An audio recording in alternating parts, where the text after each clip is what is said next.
India और China का तेजी से हो रहा डेवलपमेंट दुनिया की जियोपॉलिटिक्स पर आने वाले कुछ सालों में बहुत बड़ा असर डालने वाला है और दुनिया की पावर पॉलिटिक्स किस डायरेक्शन में आगे बढ़ेगी, ये तय करने में इंडिया और चाइना दोनों ही एक बहुत ही इम्पोर्टेंट रोल भी प्ले करने वाले हैं।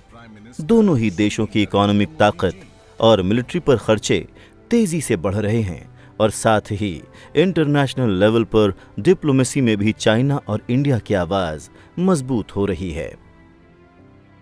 इंडिया और चाइना का एक साथ इस तरीके से इंटरनेशनल लेवल पर अपनी मजबूत पहचान तैयार करना बेहद दिलचस्प है, क्योंकि दोनों ही देश एशिया जैसे दुनिया के सबसे कॉम्प्लेक्स इलाके में खुद को एक दूसरे से बेहद नजदीक पाते हैं।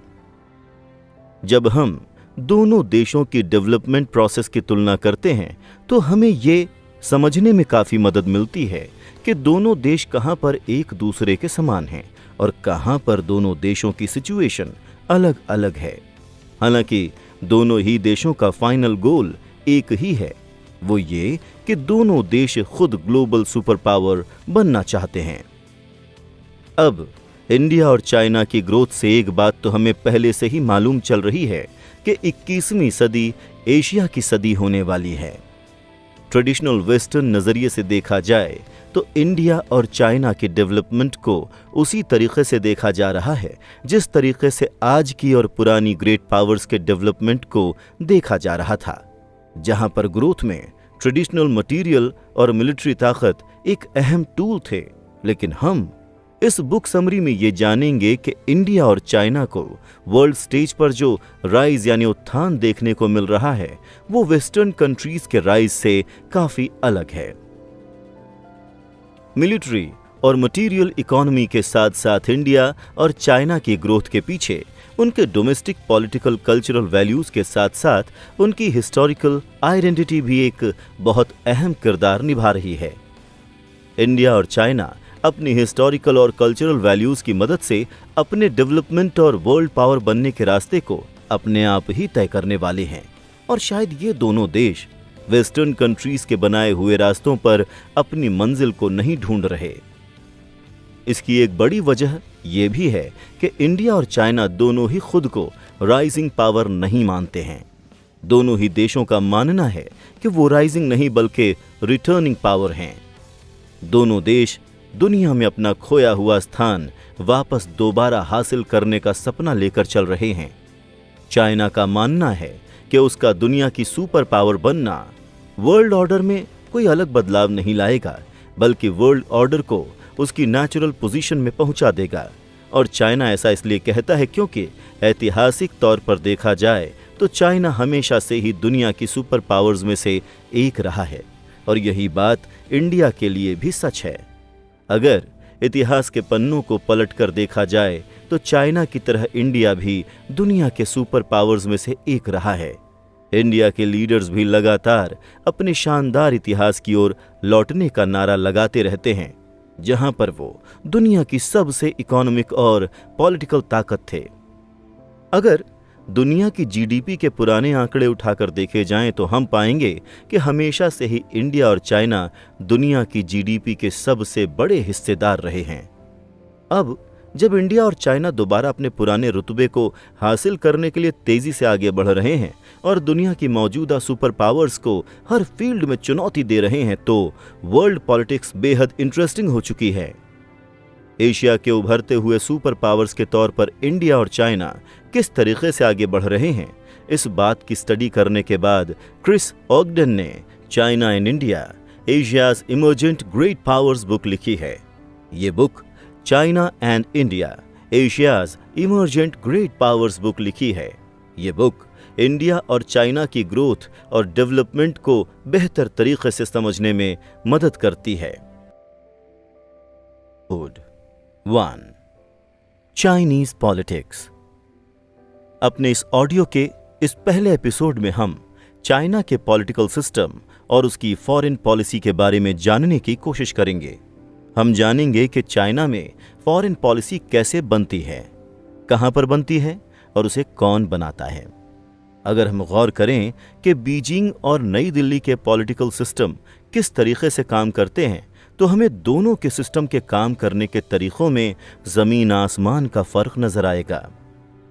चाइना जहां अथॉरिटेरियन तरीके से काम करता है, तो वहीं इंडिया अलग डेमोक्रेटिक तरीके से काम करता है। और दोनों ही देशों के पॉलिटिकल सिस्टम और पॉलिटिकल पार्टीज की आइडियोलॉजी ये तय करती है कि वहां पर ब्यूरोक्रेसी किस तरीके से काम करेगी। चाइना की फॉरेन पॉलिसी के बारे में बेहतर तरीके से जानने के लिए हम पहले वहां के पॉलिटिकल सिस्टम के बारे में जानने की कोशिश करेंगे। चाइना का पॉलिटिकल अथॉरिटेरियन सिस्टम कुछ इस तरीके से बना हुआ है कि वहां पर गवर्नमेंट और चाइनीज कम्युनिस्ट पार्टी के स्ट्रक्चर में बहुत ज्यादा फर्क देखने को नहीं मिलता है। चाइना में कम्युनिस्ट पार्टी ऑफ चाइना सबसे बड़ा पॉलिटिकल ऑर्गेनाइजेशन है और इसके अलावा कोई भी दूसरा पॉलिटिकल ऑर्गेनाइजेशन ना के बराबर नजर आता है। कुल मिलाकर देखा जाए तो चाइना एक वन पार्टी स्टेट है जो कि पूरी तरीके से सेंट्रलाइज्ड नजर आता है। इस वन पार्टी स्टेट में चाइनीज कम्युनिस्ट पार्टी सभी मेजर इंस्टीट्यूशनल अपॉइंटमेंट्स पर अपना कंट्रोल रखती है। चाइनीज कम्युनिस्ट पार्टी खुद को एक ऐसे ऑर्गेनाइजेशन के तौर पर देखती है जो चाइना को उसकी पॉलिटिकल लीडरशिप तैयार करके देता है। सन 1949 में पीपल रिपब्लिक ऑफ चाइना के बनने के बाद से ही चाइनीज कम्युनिस्ट पार्टी ये जिम्मेदारी निभाती आ रही है। शुरुआत से ही चाइना की लीडरशिप चाइनीज कम्युनिस्ट पार्टी के हाथ में रही है और वही चीन की पॉलिटिक्स, इकोनॉमिक्स, फॉरेन अफेयर्स और सोशल इश्यूज को डायरेक्शन देती आई है। चाइनीज कम्युनिस्ट पार्टी वक्त वक्त पर अपनी पॉलिटिकल पावर को और मजबूत बनाने के लिए काम करती रही है। इसका एक बड़ा एग्जाम्पल सन 1960 के दशक में हुए कल्चरल रेवोल्यूशन के दौरान भी देखने को मिला, जब पार्टी के फाउंडिंग लीडर माओ जेडोंग ने पार्टी और स्टेट के ज्यादातर ऑर्गेनाइजेशन को पूरी तरीके से खत्म कर दिया और उसको दोबारा से तैयार किया। सैकड़ों लड़ाइयों, अनेक इकोनॉमिक क्राइसिस और पॉलिटिकल उठापटक के बाद सन 1920 के दशक में चाइनीज कम्युनिस्ट पार्टी बनकर तैयार हुई थी और इसके बनने में सन 1911 में हुए नेशनलिस्ट रेवोल्यूशन का भी एक बड़ा अहम किरदार था। ब्रिटेन के साथ 19वीं सदी के बीच में हुए ओपियम वॉर्स में चाइना को बुरी तरीके से हार का सामना करना पड़ा था और सन 1894 और सन 1895 में हुए चाइना जापान वॉर में भी चाइना को बुरी तरीके से हार का सामना करना पड़ा था। उस वक्त इंटरनेशनल लेवल पर चाइना की पोजीशन काफी कमजोर हो चुकी थी, जिस वजह से उसे यूनाइटेड स्टेट्स, फ्रांस और जर्मनी जैसे देशों के साथ अनफेयर ट्रेड समझौते भी करने पड़े।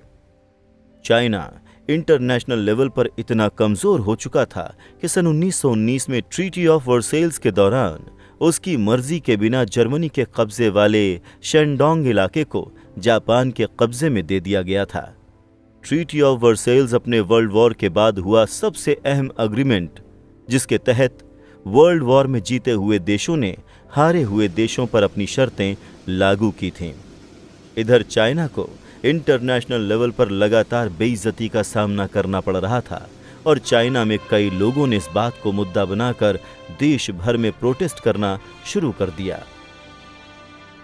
ट्रीटी ऑफ वर्सेल्स में जो नाइंसाफी चाइना के साथ हुई थी, तब उसके खिलाफ एक बड़ा प्रोटेस्ट शुरू हुआ जो आगे चलकर एंटी इंपीरियलिस्ट मूवमेंट में बदल गया। इसी एंटी इंपीरियलिस्ट मूवमेंट की बदौलत सन 1921 में चाइनीज कम्युनिस्ट पार्टी की फाउंडेशन हुई। उस समय चाइनीज कम्युनिस्ट पार्टी के नेता माओ जेडोंग ने लगभग एक सदी की बेइज्जती के बाद दोबारा इंटरनेशनल लेवल पर चाइना को उसकी इज्जत वापस दिलाने के नारे के साथ पार्टी को मजबूत करने की शुरुआत की।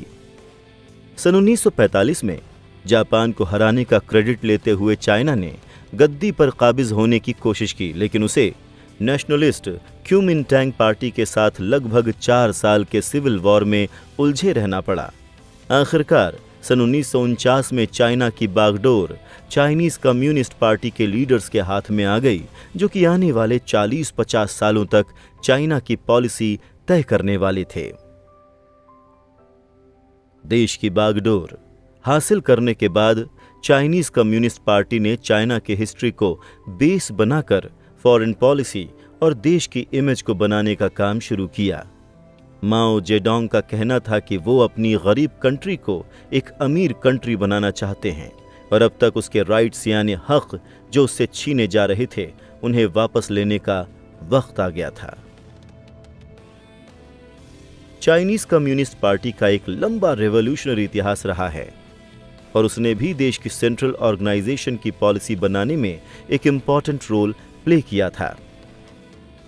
इस पार्टी में लर्निंग के प्रिंसिपल को काफी अहमियत दी जाती थी, जिस वजह से उसके नियम और कानून काफी हद तक सोवियत कम्युनिस्ट पार्टी से मिलते जुलते नजर आते हैं।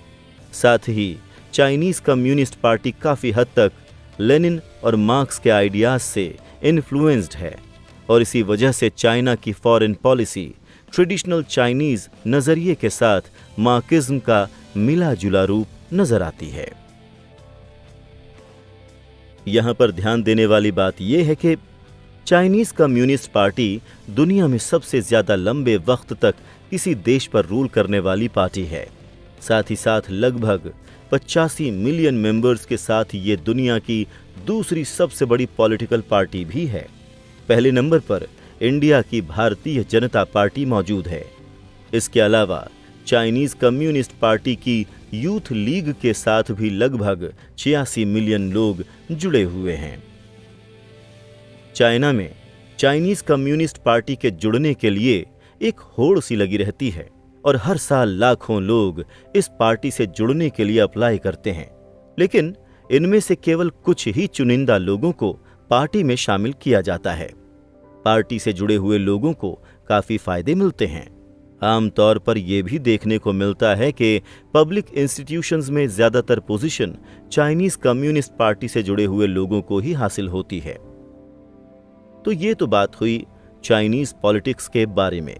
चलिए चलते हैं अब अपने अगले एपिसोड की ओर, जिसमें हम चाइना के साथ साथ आजाद हुए इंडिया के पॉलिटिकल हालात और पॉलिटिकल सिस्टम के बारे में जानकारी प्राप्त करने की कोशिश करेंगे।